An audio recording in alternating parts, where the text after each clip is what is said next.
Assalamualaikum warahmatullahi wabarakatuh. First of all, let me introduce myself. My name is Choirunnisa Iskandar and I'm in opposition team. So I'm starting my dialogue in 3, 2, 1, go. The commercial production and sale of meat from animals killed for that purpose should be banned for 3 reasons. First, right now, the most important challenge the world faces is to reduce greenhouse gases sufficiently to limit temperature increases above pre-industrial levels. According to the UN Food and Agriculture Organization, livestock is responsible for 14.5% of all global emissions. Current trends in meat production made it impossible to limit warming to 1.5 C.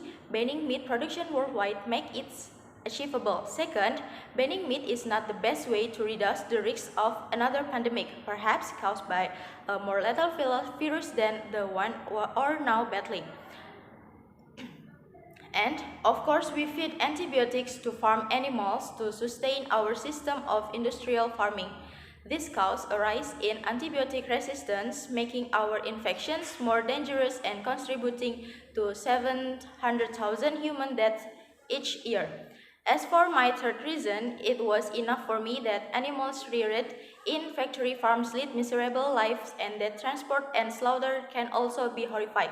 Ending the commercial production and sale of meat from animals will give a huge boost to the rapidly growing cellular meat industry. 9 years ago, Winston Churchill predicted that within 5 years would escape the absurdity of growing a whole chicken in order to eat the breast of wing by growing this part separately under a suitable medium. His timing was out, but today cellular chicken is on sale in Singapore. Real chicken, climate-friendly, environmentally benign, virus-free, produced with zero suffering. Cellular beef, fish, and dairy products are on the way too. Let's give them a boost. A study last year by researchers at the University of Oxford, published in journal Nature, showed meat and dairy products 16% of agriculture greenhouse gas emissions and take up 83% of farmland, but delivers just 18%. A vegan diet is probably the single biggest way to reduce your impact on planet Earth, not just greenhouse gases, but global acidification, eutrophication, land use, and water use, said Joseph Poor, who led the research. Taxes on red meat have been discussed. There is not a single magic bullet, said Steve Benton. And you could think about changing agricultural subsidies, the trade laws, changing what is eaten in hospitals and schools to train people to eat differently. You can think labeling and education and carbon taxes.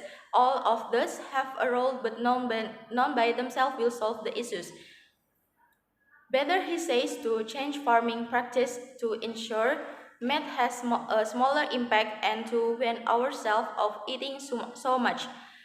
That to me is a much more sensible future, that we start saying it's a treat and we should treat it with the respect it differs.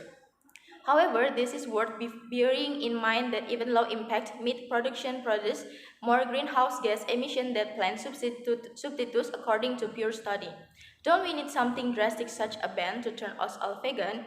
I think it might be a step too far, says Lorraine. Psychology at Cardiff University says that our latest survey results how people have mixed feeling about whether we should reduce the amount of meat we consume. Just over half of the public think we should reduce 67%. So while people are on board with something that previously was seen as quite controversial, and I think it's going to be harder to tackle. Meat consumption in the UK dropped by 17% in the decade to 2019, But while most people are eating less red and processed meat compared to a decade ago, they are eating more white meat, according to a study published in Lancet Planetary Health. More than 1 billion chickens and other poultry were killed for food in the UK in 2018. How to reduce our food does not just affect of global emissions, but has a wider environmental. We live on a planet where nature is being squeezed out, says Mike Barrett.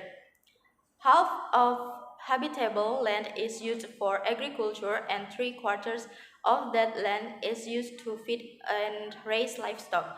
Mr. Barrett says to feed a growing and world population, it's far more efficient to use land to produce crops that people can consume directly, and to have a fair global approach ensuring that parts of the world with diets high in shift towards more plant of food.